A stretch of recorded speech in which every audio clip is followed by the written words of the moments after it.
세상은 좋은 리더들을 애타게 찾고 있다. 훌륭한 리더십이 사회가 당면한 모든 어려움에 만병통치약이라도 되는 듯 말이다. 오늘날 많은 조직들은 정치, 종교, 기업, 교육, 법조계 할 것 없이 어디서나 도전에 부응할 리더들이 필요하다고 아우성이다. 문제는 그런 리더가 돼보겠다는 사람이 모자라는 것이 아니라 사람들에게 정말 리더 자격이 있는지 갈수록 회의가 깊어진다는 것이다. 리더를 사칭하거나 리더십 지위에 앉는다고 해서 리더가 되는 게 아님을 사람들은 직관적으로 안다. 사람들은 믿을 수 있는 리더를 간절히 찾고 있다. 여러분 안녕하세요. 생명의 샘 샘터지기 최도숙입니다.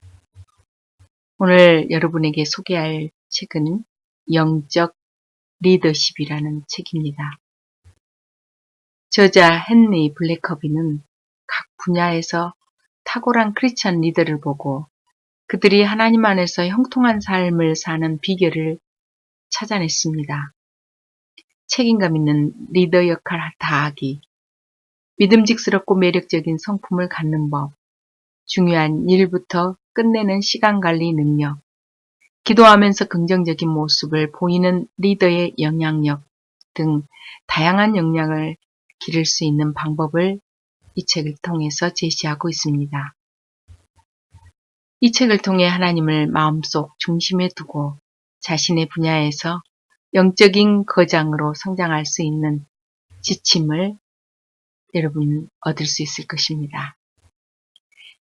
저자인 헨리 블랙커비는 전 세계 수많은 그리스도인의 삶 속에 부흥과 영적 각성을 일으키기 위한 기도운동의 지도자로 잘 알려져 있습니다. 성경 공부 교재로 알려진 하나님을 경험하는 삶의 저자이기도 하지요. 그는 캐나다에서 태어나 30년 가까이 담임 목사로 사역했으며 또 목회자들과 기업체 CEO들에게 정기적으로 자문을 제공하고 있습니다. 사랑하는 아내와 함께 미국 조지아주 애틀란타에 살면서 글쓰기와 강연 활동으로 하나님 나라와 영혼들을 섬기고 있습니다. 이제 시작하겠습니다. 서문, 문제는 다시 리더십이다. 성공한 리더의 요건에 관해 세상의 관점은 혼탁해 있다. 리더들을 위한 충고는 오직 성경에 들어있기에 우리는 성경을 연구하는 한편 훌륭한 리더들의 삶을 말씀에 비추어 면밀히 검토했다. 그 과정에서 훌륭한 리더십을 낳는 몇 가지 분명한 성경적 원리를 찾을 수 있었다. 책방에 가면 리더십 관련 서적들이 넘쳐난다. 우리도 그런 책들을 잘 알고 있다. 여기에 굳이 우리 목소리를 보태려는 까닭은 리더십에 관한 중대한 진리들이 간과되고 있다고 보기 때문이다. 물론 일반 서적들도 그리스도인 리더들에게 유용한 통찰을 줄 수 있다.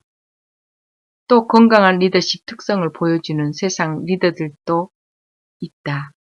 하지만 그리스도인 리더들이 일반 서적을 읽으며 그 가르침을 비판 없이 수용하는 데 우려를 느낀다. 세상의 많은 리더십 이론의 기본 전제는 일견 건전해 보이지만 성경과 상반된 개념을 부추기고 있기 때문이다. 거기에는 하나님이 빠져 있다. 세상 리더들과 영적 리더들이 비슷한 방법을 사용할 수는 있으나 영적 리더십에는 세상 리더십에 없는 차원이 존재한다. 영적 리더가 세상의 방법을 따르면 어느 정도 성공은 이룰 수 있겠지만 참된 영적 리더들에게 가능한 더 높은 차원의 리더십으로 도약할 수는 없다. 이 책은 일반 리더십 원리와 영적 리더십 원리를 구분할 것이다. 이 책을 쓰는 주요한 목표는 그리스도인 리더들을 돕기 위해서다. 영적 리더십이란 직업이 아니라 소명이다. 기독교 사업가, 의사, 교육인, 정치가, 부모 등 모두가 영적 리더가 돼야 한다. 하나님이 기꺼이 종으로 빚어질 의사가 있는 사람들을 얻으실 때 펼쳐질 가능성은 무한하다. 하나님은 사람들을 하나님 방법대로 하나님 뜻 안으로 이끌어줄 자를 찾고 계시다. 즉 하나님이 말씀하신 대로 행하심을 믿는 리더들, 하나님의 계획을 알고 사람들을 움직여 그 일을 할 수 있게 하는 리더들을 필요로 하신다. 1. 리더의 도전. 현대의 많은 기술 제품이 시간을 절약해 준다고들 하지만 사실은 그런 장비들 때문에 오히려 정보 유통량이 급증해 리더들은 끊임없이 쏟아지는 데이터에 최대한 신속히 반응해야 할 중압감에 시달린다. 그러면서도 단 한 번의 잘못된 결정이 조직의 치명타를 날릴 수 있음을 늘 의식해야 한다.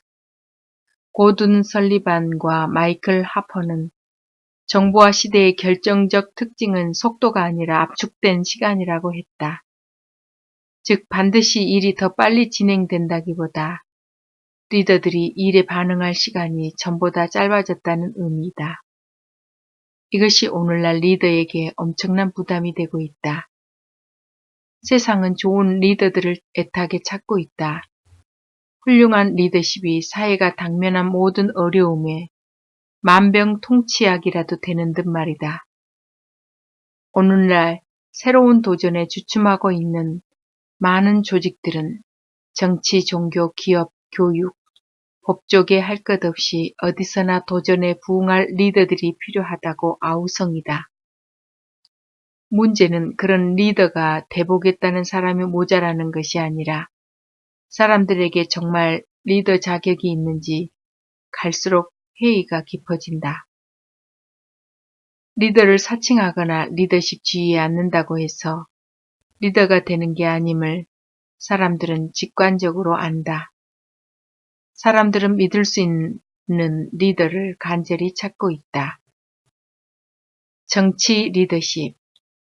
리더에 대한 불신이 표출된 가장 공적인 분야는 정계이다. 지금은 쉽게 리더가 되는 때가 아니다. 세상은 기하급수적으로 복잡해지고 정치적 동맹 관계는 하루가 다르게 변한다. 이렇게 무서운 정치 현실 앞에서 사람들은 믿을 수 있는 리더를 애타게 찾고 있다. 우리 사회에는 산적한 정치 문제에 훌륭히 대처할 수 있는 리더들이 필요하다. 하지만 원하는 것은 정치가인데 정작 나타나는 것은 정치꾼이다. 사람들은 지킬 의향이나 능력도 없으면서 공약을 남발하는 정치꾼들에 지쳤다. 기업 리더십. 세계도 정계 못지않게 간절히 리더를 찾고 있다. 기업 운영 방식은 첨단 기술로 쇄신에 쇄신을 거듭하고 있고 세계 경제 역시 급속히 성장했다. 아시아의 재정 위기가 북미 기업체들의 즉각 심각한 영향을 미칠 만큼 국가 경제가 서로 얽혀 있기도 하다. 찰스 핸디는 미래 리더의 도전은 과거의 의미로는 존재조차 하지 않던 조직을 관리하는 것이라고 말했다. 데니얼 골만은 경제적으로 아주 절박한 경우가 아니라면 사람들은 돈만 보고 일하지 않는다. 그들에게 일의 의욕을 더해주는 요인은 보다 큰 의미나 열정이다. 그들은 자신에게 의미를 주는 일, 자신의 헌신과 재능과 에너지와 기술을 10분 활용할 수 있는 일에 끌린다. 이렇게 말했다. 덕분에 리더를 향한 직원들의 기대도 이전보다 훨씬 높아졌다. 또 현대 경제가 당면한 복잡하고 중요한 이슈들은 훌륭한 리더의 필요성을 한층 부각시키고 있다. 오늘날 기업의 리더들은 격동하는 경제의 미래를 내다보며 발빠른 적응으로 회사의 위기를 피해야 한다. 동시에 역사상 가장 다양한 노동력 집단에서 생산적이고 일체화된 팀을 이끌어내야 한다. 계속해서 신기술을 습득해야 하고 날마다 급변하는 재계의 어지러운 변화에도 적응해야 한다. 일터에는 분야별 전문가들이 포진해 있지만 기업 리더들은 업계 전체를 파악하고 선도해야 한다. 회사마다 불확실한 미래로 자신을 이끌어줄 리더를 애타게 찾고 있는 것도 무리가 아니다. CEO 연봉이 근로자 임금에 비해 천문학적 규모로 치솟는 것도 놀랄 일이 아니다. 교회 리더십. 다른 사회 분야와 마찬가지로 리더십 가뭄은 교회에도 예외가 아니다. 지금 사회에는 영적 분야에 대한 관심이 확산되고 있다.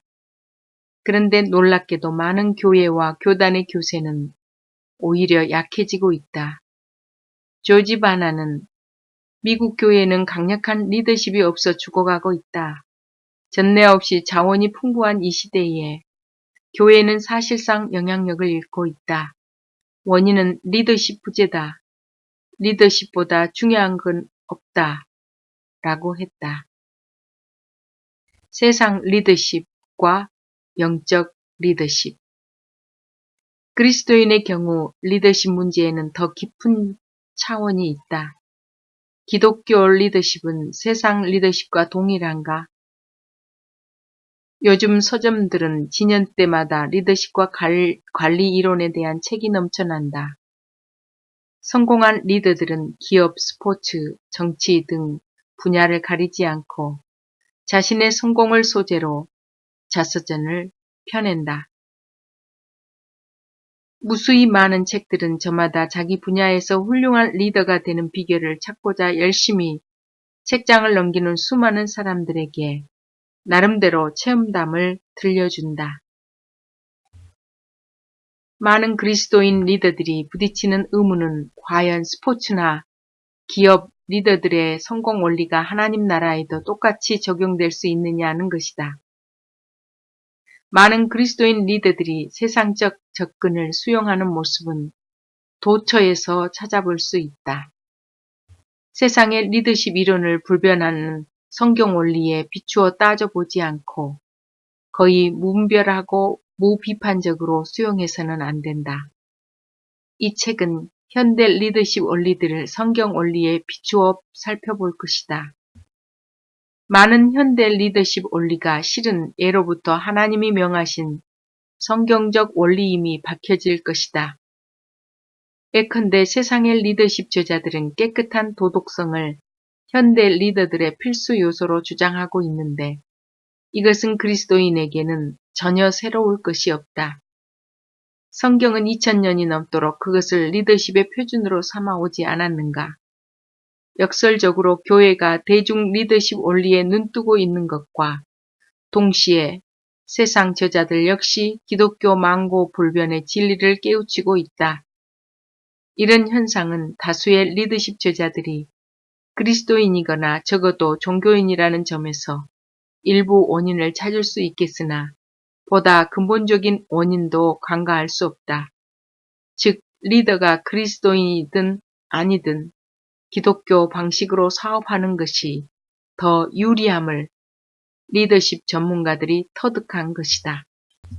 하나님과 왕. 이스라엘 백성들은 하나님 대신 세상 리더를 원했다.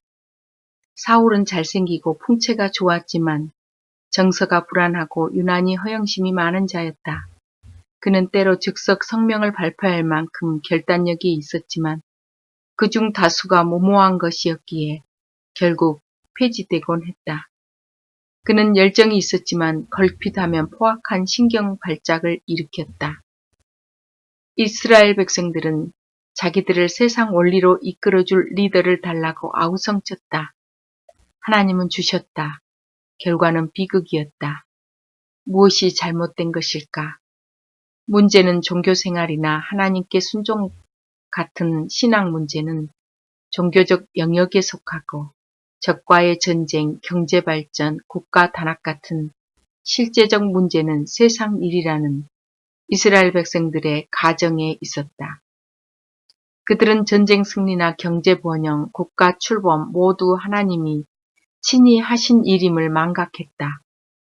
그분은 예배 때 못지않게 전쟁터에서도 역사하셨지만 신앙 문제를 정치 경제 문제와 분리한 이스라엘은 결국 무너지고 말았다. 성경은 영적 부분과 세상을 나누는 것은 잘못이라고 한다. 영적 원리를 기업과 정치 문제에 적용한다고 해서 목사들이 군 장성으로 복무해야 한다거나 신학교 교수들이 경제를 주도해야 한다는 뜻은 아니다. 하나님은 인간을 영적 존재로 지으셨다. 그리스도인이든 불신자든 모든 인간은 영적 필요를 지닌 영적 존재라는 것이다. 근로자나 고객, 관리자 모두 영적 필요가 있고 하나님은 일터에 있는 당신의 종들을 통해 그 필요를 채워주기 원하신다. 또 하나님은 인간관계를 만드신 분으로 시간이 가도 바뀌지 않는 인간관계의 법칙을 정하셨다. 일터에서 하나님이 정해놓으신 인간관계 원리를 깨뜨리면 곧 재난을 부르게 된다. 교회에서든 직장에서든 예수 그리스도는 모든 그리스도인의 주인이시다. 하나님 나라란 교회, 가정, 직장, 이웃을 포함한 삶의 모든 영역을 다스리시는 하나님의 통치가 아닌가. 이 진리를 간과하고 기업이나 정계를 분리해 사고하면 스스로 위험을 자초하는 것이다. 이 사회의 문제는 단지 리더가 부족한 정도가 아니다. 더 큰 결손은 기독교적 리더십 원리를 이해하고 실천할 리더들이 부족하다는 것이다. 훌륭한 리더들은 너무나 부족하다. 심지어 히틀러가 혹하는 리더가 됐을 정도다. 성경 공부 방에서만 아니라 회의실에서도 자기 신앙을 적용할 줄 아는 리더가 필요하다. 기업체 간부, 정치인, 교사, 변호사, 의사, 부모들을 위해 예수님은 다음 말씀으로 이 진리를 압축하셨다. 너희는 먼저 그 나라와 그의 의를 구하라. 그리하면 이 모든 것을 너희에게 더하시리라. 리더의 역할. 리더는 무엇을 하는가? 리더의 정의. 영적 리더십이란 하나님의 방법으로 사람과 조직을 이끌려는 리더를 통칭하는 것으로 교회뿐 아니라 기업에서도 필수다. 앞의 정의에서 존 가드너는 리더가 사람들을 목표로 이끌기 위해 사용하는 수단을 말로 표현했다. 가드너에 따르면 리더의 설득은 친히 모본을 보이지 않는 한 절대 역부족이다. 영적 리더들은 리더십의 도구로 위협과 전행의 방법이 아니라 설득과 모본을 강조한 가드너의 말을 귀담아 들을 필요가 있다. 그러나 이 세상적 정의에는 하나님의 뜻과 그분이 주시는 인도함이 빠져 있다. 영적 리더는 자신의 열정보다 성령의 인도를 받아야 한다. 리더십이 언제나 경쟁이나 충돌 상황에 처하는 것만은 아니다. 영적 타성에 부딪힐 때도 있다. 영적 리더는 자신이 이끄는 사람들의 목표와 야망을 채우려 하기보다 하나님의 뜻을 이루어야 한다. 오스왈드 샌더스는 영적 지도력에서 리더십은 곧 영향력이라고 했다. 실제로 요즘 리더의 역할에 대한 논의에서 영향력이라는 말은 빠지지 않는다. 오늘날 리더들이 배워야 하는 것은 하나님 뜻에 따라 영향력을 행사하는 법이다. 바나의 말에도 리더십의 정의가 빈틈없이 담겨 있다. 그의 표현은 기술상 정확하다. 바나가 지적한 대로 소명과 성품과 능력의 3요소는 훌륭한 리더십의 필수 조건이다. 그런데 여기 보탤 것이 있다면 결과의 측면이다. 리더십은 궁극적으로 리더의 기술이 아니라 리더가 산출해내는 결과로 평가되기 때문이다. 첫째, 영적 리더는 하나님의 사람뿐 아니라 그렇지 않은 사람도 인도해야 한다. 둘째, 단순히 사람들을 목표로 이끄는 것만 아니라 실제로 목표를 이루어야 한다. 참된 리더는 사람들이 하나님의 목표를 달성할 때까지 그들 곁을 지킨다. 모세 자신이야 시종 하나님께 신실했지만 하나님은 반항하는 백성들로부터 그를 놓아주시지 않았다. 따르지 않는다는 이유로 사람들을 버린다면 그것은 리더의 성스러운 소명을 저버리는 일이다. 영적 리더는 자신의 리더십이 하나님께 달려 있음을 안다. 그래서 단순히 사람들을 하나님이 정해주신 방향으로 이끄는데 만족하지 않고 하나님이 자신을 통해 이 세대를 향한 목표를 실제로 이루시기 원한다. 영적 리더십의 세 정의. 영적 리더십은 사람들을 움직여 하나님의 일을 하게 하는 것이다. 첫째, 영적 리더는 사람들을 움직여 현재의 자리에서 하나님이 원하시는 자리로 가게 한다. 사람들을 움직이는 데는 많은 방법이 있다. 사람들을 움직이는 것은 강압적으로 몰아붙이거나 일을 시키는 것과는 다르다. 가드너의 말처럼 설득과 모본의 과정이 중요하다. 영적 리더가 세상적 방법이 아니라 영적 수단을 써서 사람들을 움직이거나 영향력을 행사한다는 것이 이 정의의 전제다. 둘째, 영적 리더는 성령께 의존한다. 하나님은 사실상 하나님만이 하실 수 있는 일을 하도록 영적 리더를 부르셨다. 그런 면에서 영적 리더는 역설 속에서 일한다. 궁극적으로 영적 리더는 사람들 안에 영적 변화를 일으킬 수 없대. 오직 성령만이 그렇게 하실 수 있다. 셋째, 영적 리더는 하나님께 책임진다. 영적 리더십에서 민감한 책임감이 필수다. 리더는 핑계 대서는 안 된다. 참된 영적 리더십은 사람들을 현재 있는 자리에서 하나님이 원하시는 자리로 이끈다. 넷째, 영적 리더는 하나님의 사람들뿐 아니라 불신자에게도 영향을 미친다.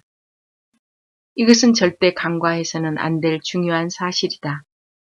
영적 리더들은 대체로 하나님의 사람들을 움직여 하나님의 목표를 이루어 가지만 하나님은 불신자들도 사용하여 경건한 영향력을 행사하게 하신다.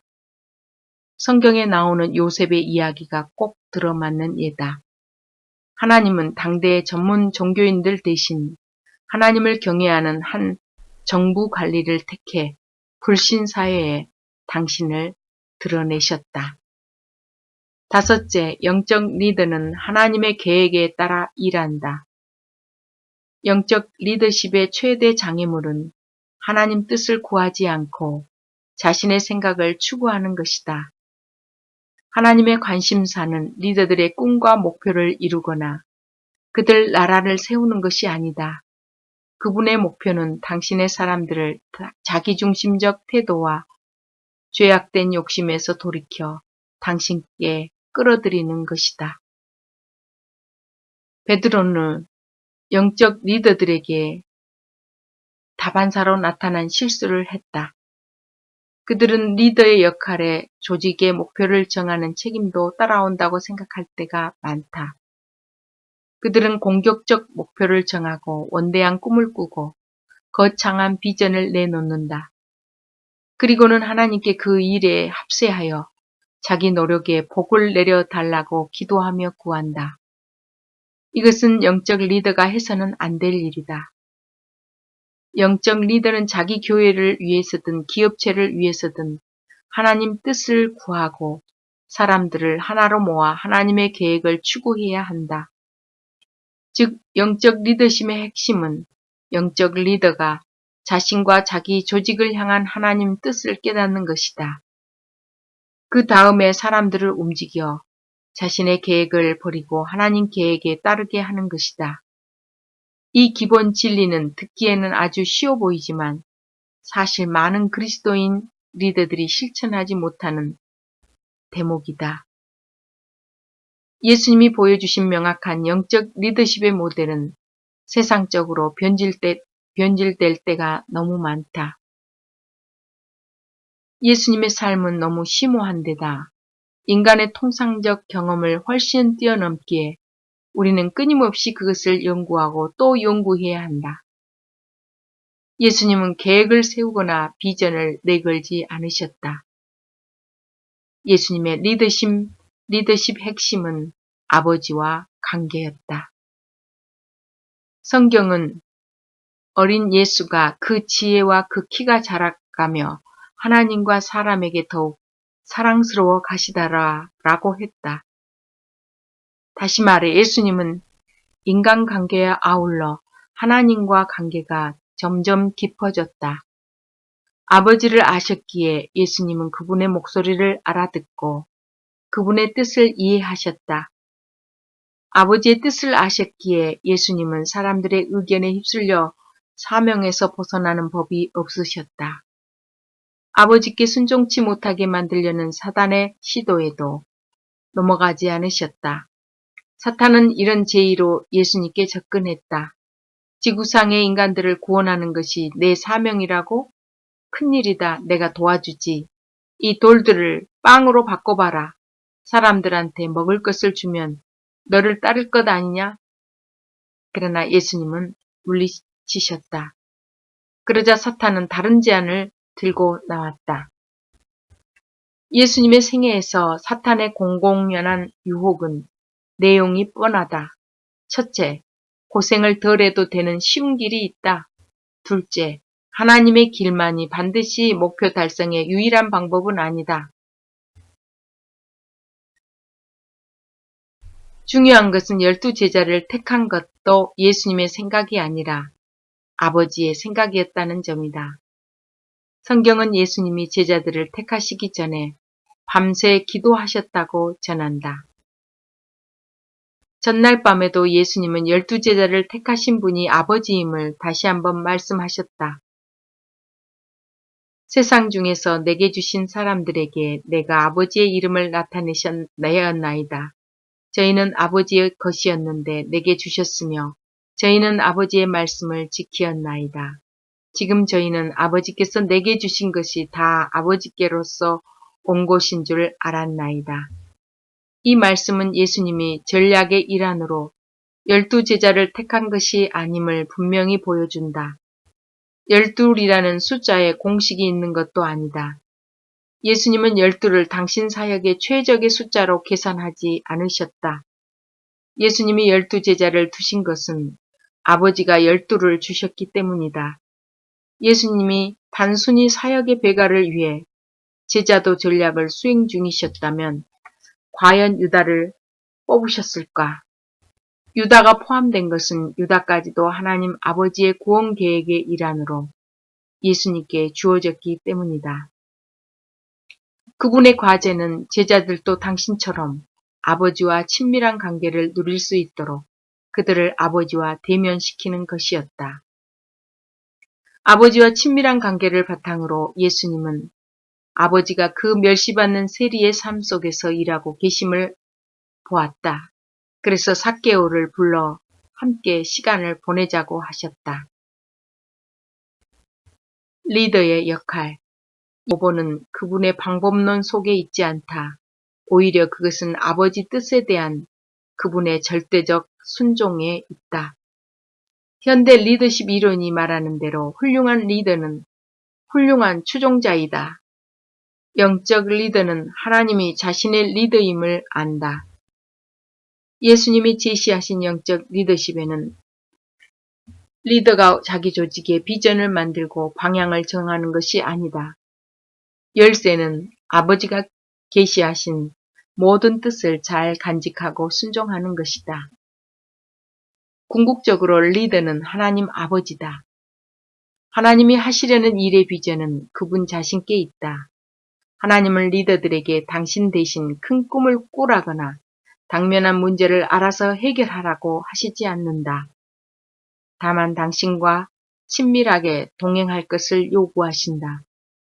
하나님이 당신의 계획을 보여주실 때 즉각 그분 뜻대로 자기 삶을 조정함으로써 하나님께 영광이 돌아가도록 말이다. 오늘날 기업 리더들은 고사하고 종교 리더들조차 따르고 있지 않은 성경적 리더십의 모든 것은 바로 이것이다. 다음 시간에 계속 이어집니다. 안녕히 계세요.